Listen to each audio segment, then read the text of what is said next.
Ada pertanyaan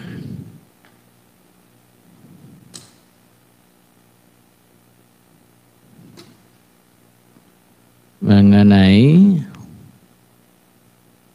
asar atau ucapan Sahal At-Tusturi yang baru saja dimuat dalam makalah CAI tahun 2020. Masya Allah.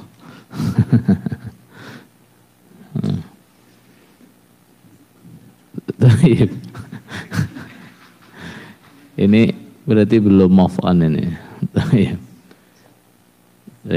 Jadi makalah CAI tahun ini. Tapi di situ dimuat ucapan Sahal At-Tusturi dikutip dari tafsir Al-Qurtubi. Masya Allah. Qal wa idza nahas sultanul alima ayyuftiya falaysa lahu ayyuftiya. Ketika seorang penguasa melarang seorang alim, itu kalau dalam bahasa kita ulama, untuk berfatwa, maka dia tidak boleh berfatwa. Fa idza afta fahuwa asin. Jika dia tetap berfatwa berarti dia maksiat. Wa in kana amiran jaira. Walaupun dia adalah seorang amir yang menyimpang. Benar nggak ini ucapannya Sahal At-Tusturi ini? Benar, ya, benar. Cuma sekarang pertanyaan pertama, idza nahas sultan, ketika penguasa melarang pada ulama. Pertanyaannya adalah, di Indonesia itu penguasanya siapa? Tuh, penguasa di Indonesia itu siapa? Nah, Jukam mau menjadi atau Jukam ingin mengatakan imamnya atau amir Jukam itu adalah penguasa di Indonesia? Atau di Indonesia ini ada dua penguasa kembar gitu? Tuh ya? Satu presiden, satu amirnya Jukam begitu? Faham? Nah ini namanya bukan penguasa pakai dalilnya penguasa, gitu ya. Bukan imam pakai dalilnya imam, bukan amir pakai dalilnya amir. Faham? Nah, jadi kalau amirnya Jukam, imamnya Jukam menggunakan dalil ini salah apa? Salah tempat. Dia bukan amir, gitu ya.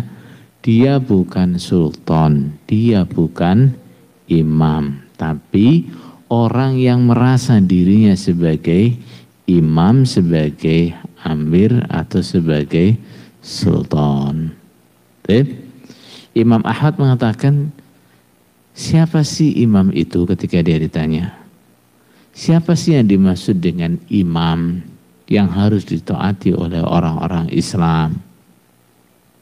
Imam Ahmad menjawab adalah orang yang ketika orang-orang Islam ditanya siapa imammu, maka mereka menjawab dialah imamku. Sekarang orang-orang Islam di Indonesia kalau ditanya siapa pemimpin Indonesia, siapa pemimpinmu, mereka jawabnya siapa? Hah? Ada nggak? Apakah orang-orang Islam di Indonesia kalau ditanya, nah, siapa imammu? Jawabnya imamnya Jukam? amirnya jukam. Paham tuh? Gitu ya. Nah, ya bolehlah mengaku sebagai imam, sebagai amir, tapi itu hanya sebatas dalam apa? Dalam apa? Sebatas dalam permainan. Ya, main imam-imaman, nah, main amir-amiran, main sultan-sultanan, aku sultannya, aku amirnya, aku imamnya. Tentu nggak apa-apa. Kalau dengan kelompoknya dia mau main imam-imaman atau sultan-sultanan, silakan. Tentu itu yang pertama. Bahwa kalimat sultan di sini maksudnya bukan imam seperti imamnya jukam, amir seperti amirnya jukam. Yang kedua, ketika ulama dilarang untuk berfatwa, dia juga tidak boleh berfatwa, tapi dengan syarat. Apa syaratnya? Syaratnya tidak sampai terjadi dhaya'ul haq, hilangnya kebenaran. Ya, syaratnya adalah tidak sampai terjadi hilangnya kebenaran. Itu syaratnya.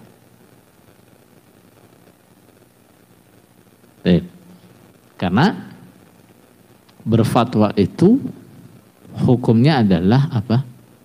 Fardu kifayah. Hukumnya adalah fardu kifayah. Bila ada misalnya 10 ulama ditanya dengan satu masalah yang dibutuhkan oleh orang banyak, atau ditanya dengan satu masalah yang harus dijelaskan, apakah 10 orang itu semua wajib menjawab? Tidak. Satu saja menjawab itu sudah cukup. Paham? Namanya berfatwa itu adalah fardu kifayah.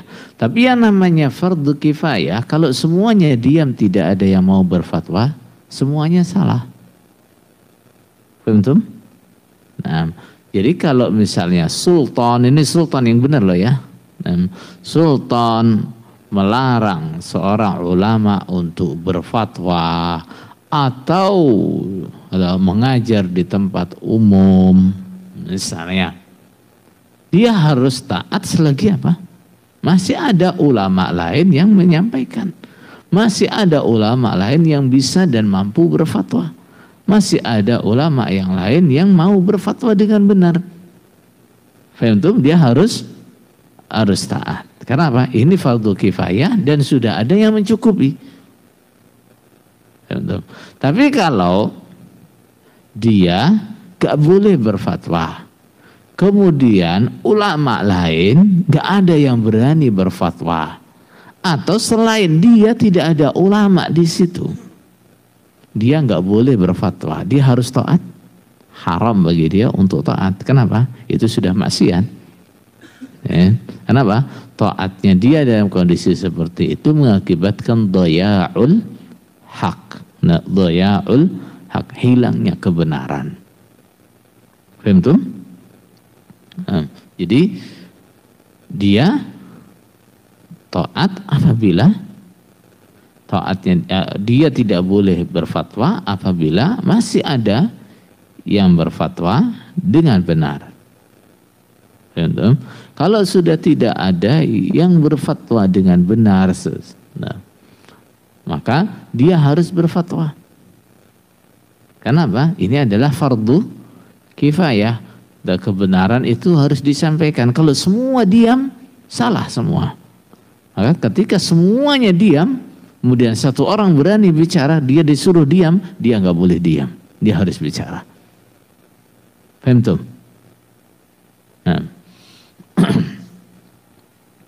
Nah, sekarang masalah dengan Jokam nih.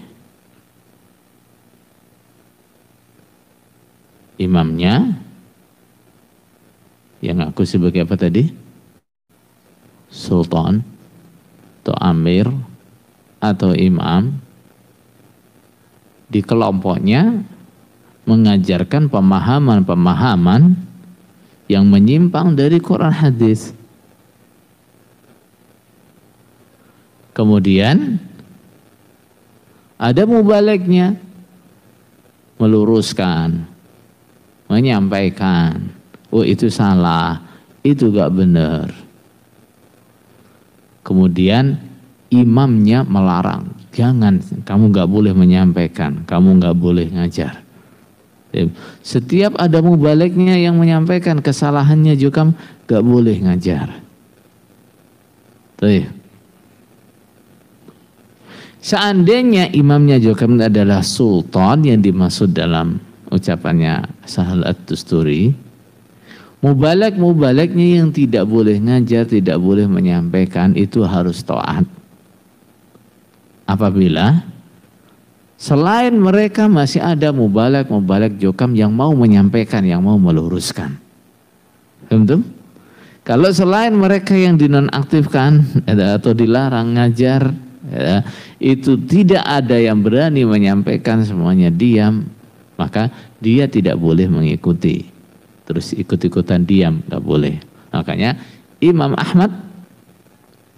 Ahmad ketika dia dituntut untuk diam, tidak menyampaikan ajaran bahwa Al-Quran itu kalamullah, Al-Quran itu bukan makhluk, Imam Ahmad terus menyerukan bahwa Al-Quran itu adalah kalamullah, walaupun itu bertentangan dengan siapa? Dengan penguasa, dengan khalifahnya, dengan amirnya, amir yang salih, betul-betul amir. Siapa waktu itu penguasanya? Al-Ma'mun. Al-Ma'mun. Nah, Imam Ahmad tetap menyerukan Al-Quran bukan makhluk. Al-Quran adalah kalamullah, walaupun dia terus dipenjara, dia dicambui. Kenapa? Nah, karena ulama-ulama yang lain waktu itu semuanya diam. Semuanya diam, semuanya takut, nggak ada yang berani bicara. Karena apa? Kalau bicara diancam mati. Nah, karena semuanya sudah diam, nggak ada yang berani ngomong, maka Imam Ahmad nggak mau disuruh diam. Ini kalau dia ikut-ikutan diam seperti yang lain, akan terjadi namanya dhaya'ul haq, nggak hilangnya kebenaran. Tentu. Nah, kemudian juga dicantumkan juga ceritanya Ibnu Sirin rahimahullah ta'ala. Nah, lamma hubisa Ibnu Sirin fi sijn, ketika Ibnu Sirin dipenjara dalam penjara. Ini loh namanya imam tuh punya kuasa, punya kemampuan seperti ini, gitu ya. Ini namanya imam. Ya, ketika dia perlu memenjarakan seseorang atau menghukum seseorang, dia bisa. Itu baru namanya apa? Imam, baru namanya sultan. Nah, saya juga punya penjara kok di bawah WB gitu misalnya. Nah, ya, tapi penjaramu itu kalau diketahui oleh aparat kamu memenjarakan orang di situ, kamu bisa ganti di penjara. Ketika Ibnu Sirin dipenjara dalam penjara, qala lahu sajjan, penjaga penjaranya berkata, idza kana al-lailu fadhhab ila ahlik, kalau malam kamu pergilah pulang kepada keluargamu. Wa idza asbahta fata'al, kalau pagi kamu kemari, balik ke penjara lagi.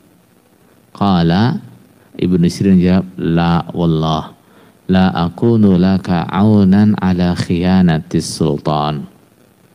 Tidak, demi Allah, aku tidak akan membantumu untuk mengkhianati penguasa, sultan lagi, gitu ya. Nah, jangan disalah artikan sultan ini siapa. Nah, simpel saja jawabnya. Nah, sultan maknanya apa? Penguasa. Penguasa di Indonesia siapa? Tentu. Kalau kamu pakai dalil sultan, nah berarti kamu akan menjadi sultan tandingan di Indonesia, penguasa tandingan di Indonesia. Gimana hukumnya? Nah, kalau ada dua imam, dua sultan dalam satu negara, gimana hukumnya? Tahu kan? Rawahu Ibnu Asakir fi Tarikh Dimashq. Masya Allah. Ini sebenarnya fenomena bagus ini bagi Jokam ya. Nah, bahwa ternyata dari kitab-kitab seperti ini juga Jokam mengambil dalil gitu ya. Nah, berarti tinggal dilanjutkan saja ya. Kitab-kitab seperti ini dikaji benar. Itu? Nah, kitab-kitab seperti ini dikaji benar. Toh nyatanya di dalam ada yang menguatkan Jokam tuh katanya. Jadi jangan hanya diambil kalimat-kalimat yang bisa simpangkan untuk menguatkan Jokam saja. Ya, kitabnya itu kitab bagus kok. Ya, kitab Tafsir Al-Qurtubi, wah itu kitab yang bagus sekali. Nah, kemudian Tarikh Dimashq atau Lisan Ibnu Asakir itu juga kitab yang bagus. Nah, dikaji itu banyak faedahnya. Jangan hanya dicuplik 2 kalimat tadi.